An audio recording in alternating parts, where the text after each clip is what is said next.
আসসালামু আলাইকুম ভিউয়ার্স, সোনিয়াস কিচেনের পক্ষ থেকে সবাইকে স্বাগতম। আশা করছি আপনারা যে যেখানে আছেন সবাই খুবই ভালো আছেন, আর আল্লাহর অশেষ রহমতে আমিও খুবই ভালো আছি।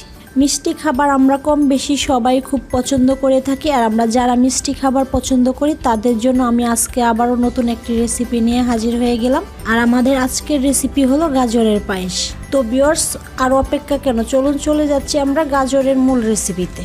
গাজরের পায়েস তৈরি করার জন্য সরাসরি আমরা চলে আসছি চুলায়। আর চুলায় একটি প্যান বসে এতে আমি পর্যাপ্ত পরিমাণে ঘি দিয়ে দিচ্ছি। আর এখানে প্রায় 3 টেবিল চামচ ঘি দিয়ে আমি গাজরগুলোকে ভেজে নিব। আর যদি ঘি দিয়ে গাজরগুলো ভেজে নেওয়া যায় তাহলে কিন্তু পায়েসের টেস্টটা অনেক ভালো আসবে, আর গাজর থেকে অনেক সুন্দর একটা স্মেল আসবে। ঘিটা সামান্য গরম করে নেওয়ার পর এতে আমি দিয়ে দিব 2টো তেজপাতা। আর তেজপাতাগুলোকে ছিঁড়ে আমি 2 টুকরো করে দিয়ে দিয়েছি। এর সাথে দিয়ে দিব আমি 4-5টা সবুজ এলাচ, 1 ইঞ্চি পরিমাণ 2 টুকরো দারচিনি। গোটা মশলাগুলো দিয়ে দেওয়ার পর সামান্য একটু নাড়িয়ে চাড়িয়ে এর সাথে আমি গাজর অ্যাড করে দেব।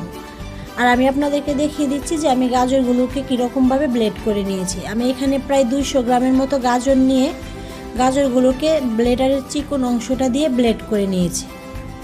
আপনারা চাইলে কিন্তু ব্লেডারের পরিবর্তে ব্লেন্ড করেও নিতে পারেন।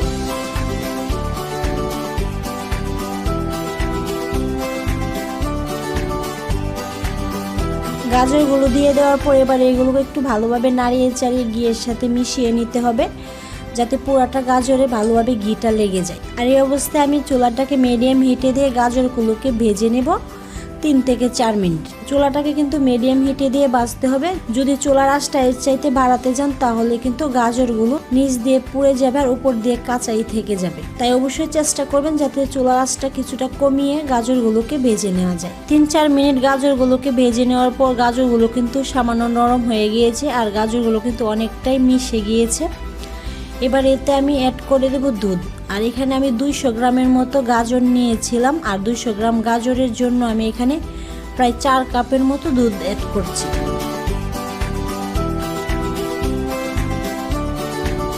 দুধটা দিয়ে দেওয়ার পর এই পর্যায়ের সাথে আমি অ্যাড করে দেব চিনি। আর আমি যে দুধটা গাজরের পায়েসে অ্যাড করতেছি সেই দুধটা কিন্তু আমি আগে থেকে ভালোভাবে জাল করে নিয়েছিলাম। আর ভালোভাবে জাল করে নেওয়ার পর এই দুধটাই আমি ব্যবহার করতেছি। এখানে কিন্তু কোনো রকম কাঁচা দুধ ব্যবহার করা যাবে না, তাহলে কিন্তু পায়েসের টেস্টটা ভালো আসবে না। আর চিনিটা কিন্তু পুরোপুরি নির্ভর করছে যে আপনারা পায়েসটা কীরকম মিষ্টি খেতে চাচ্ছেন তার উপরে। চিনিটা দিয়ে সামান্য একটু নাড়িয়ে চাড়িয়ে দিয়ে দেব কিছু কিশমিশ, আর এখানে কিছু কাজু বাদাম আর কাঠবাদাম।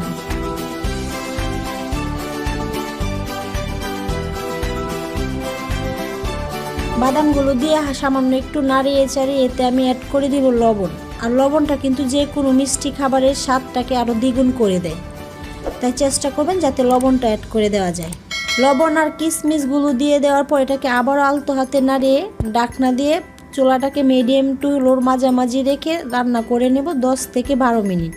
10-12 মিনিট রান্না করে নেওয়ার পর গাজরের পায়েসে কিন্তু খুব ভালোভাবে বলক এসে গিয়েছে। এবার এর সাথে দিয়ে দিব আমি সাবু। আর এখানে আমি 1/2 কাপের মতো সাবু নিয়ে আগেই ভালোভাবে জাল করে ফুটিয়ে নিয়েছিলাম।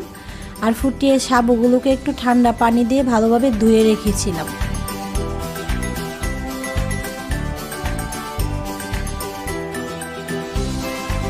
আর এই সাবুগুলো দিচ্ছি কিন্তু আমি খাবারের টেস্টটা বাড়ানোর জন্য।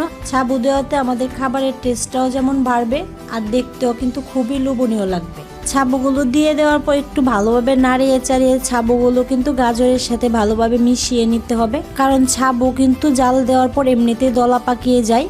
তাই চেষ্টা করবেন যাতে একটু ভালোভাবে নাড়িয়ে চাড়িয়ে দলাটা ছুটিয়ে দেওয়া যায়। ছাবুগুলো দিয়ে 10 থেকে 12 মিনিট রান্না করে নেওয়ার পর আমাদের পায়েসের অবস্থাটা এরকম হয়েছে। আর এই অবস্থায় কিন্তু আমি পায়েসটা নামাবো না, আমি আরও 2 থেকে 3 মিনিট জাল করে তারপর পায়েসটা নামিয়ে নেব। আরও 2-3 মিনিট জাল করে নেওয়ার পর আমাদের পায়েসটা কিন্তু পুরোপুরি তৈরি হয়ে গিয়েছে। আমি আপনাদেরকে দেখিয়ে দিচ্ছি আমাদের পায়েসের ঘনত্বটা। আপনারা চাইলে কিন্তু এর চাইতে আর একটু শুকিয়ে নিতে পারেন অথবা আর একটু পাতলা করে নিতে পারেন। আমার মনে হচ্ছে আমি যেরকমভাবে পছন্দ করি ওই রকমভাবে তৈরি হয়ে গিয়েছে, তাই আমি এই অবস্থায় চুলাটা অফ করে পায়েসটা নামিয়ে নেব। আজকের রেসিপিটি আমি খুবই সহজভাবে উপস্থাপন করার চেষ্টা করেছি। আশা করছি আপনাদের কাছে খুবই ভালো লেগেছে। আর যদি ভালো লেগে থাকে তাহলে প্লিজ একটি লাইক দিয়ে কমেন্টস করে বন্ধু বান্ধবের সাথে শেয়ার করতে ভুলবেন না। আর যদি আমার চ্যানেলটিতে নতুন বন্ধু হয়ে থাকুন তাহলে প্লিজ আমার ছোট্ট চ্যানেলটি সাবস্ক্রাইব করে পাশে থাকা বেল বাটনটি প্রেস করে দিন। তো ভিউয়ার্স, আজকের মতো এই পর্যন্তই। দেখা হবে আবারও নতুন কোনো রেসিপি নিয়ে নতুন কোনো সময়। সে পর্যন্ত ভালো থাকুন, সুস্থ থাকুন। আল্লাহ হাফেজ।